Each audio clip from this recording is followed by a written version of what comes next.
A Polícia Federal realizou a segunda fase da Operação Compliance Zero.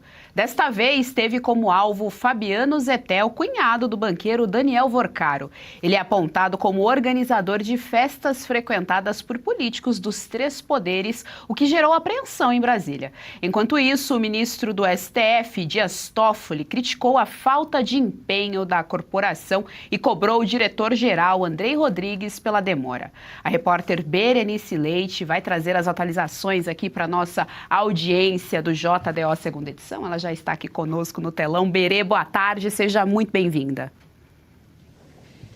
Oi, Geise, boa tarde para você também, para todos que nos assistem. Pois é, já nas primeiras horas da manhã, a Polícia Federal deflagrou esse desdobramento da Operação Compliance Zero, que foram ali cumpridos pelo menos 42 mandados de busca e apreensão em endereços ligados ao dono do Banco Master, Daniel Vorcaro, familiares, como você citou, inclusive o cunhado do banqueiro, e também endereços ligados a ex-sócios e empresários que estariam aí dentro desse inquérito, que são investigados também pela Polícia Federal.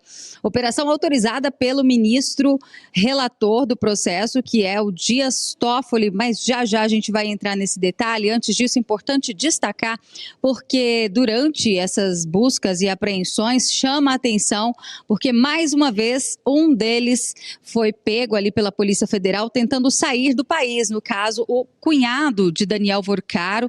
Cogita-se a possibilidade de que ele estaria fugindo, que ele teria tido alguma informação privilegiada de que essa operação poderia acontecer, e ele foi pego ali nas mesmas condições que o Vorcaro à época, né? Não faz muito tempo, inclusive, ele estava tentando embarcar para Dubai também, né? O Fabiano Zettel, cunhado do Vorcaro, e não embarcou e teve o seu celular apreendido. No entanto, depois de conversar ali, né, ser questionado pela Polícia Federal, entregou o aparelho de celular e a Polícia Federal acabou liberando ele, já que não havia nenhum mandado de prisão contra o Fabiano Zettel, melhor dizendo.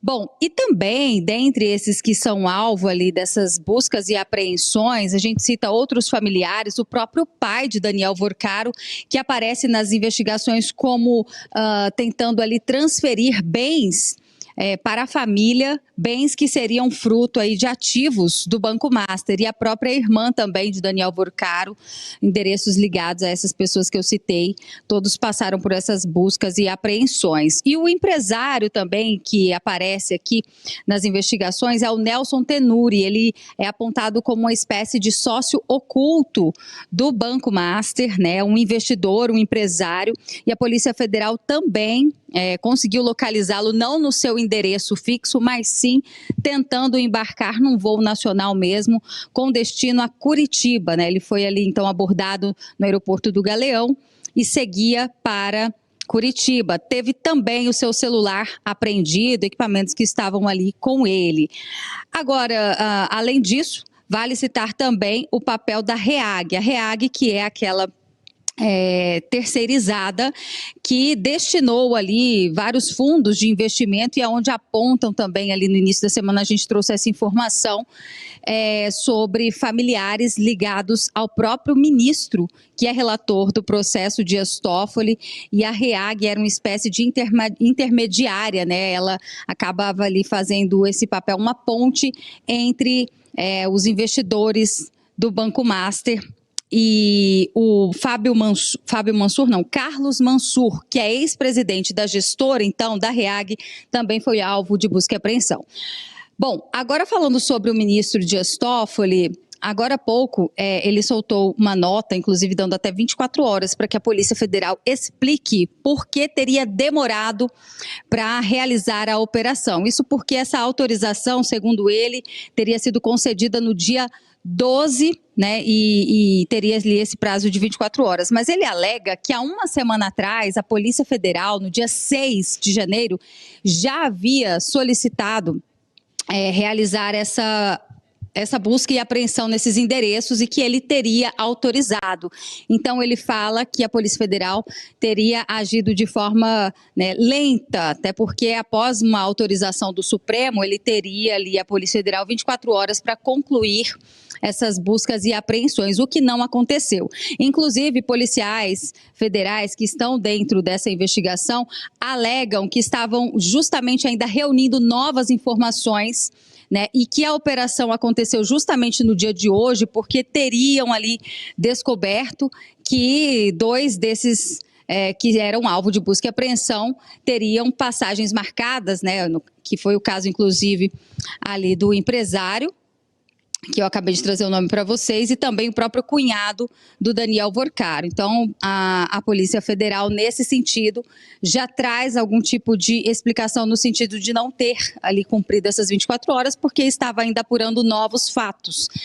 E aqui no Congresso Nacional, alguns parlamentares da oposição, que inclusive aguardam que a CPMI do Banco Master seja instalada quanto mais em fevereiro, estão de olho em tudo isso que está acontecendo, nos nomes, inclusive, de empresários ligados ao Banco Master e que certamente serão convocados também para prestarem esclarecimentos aqui dentro da investigação que vai acontecer no Congresso.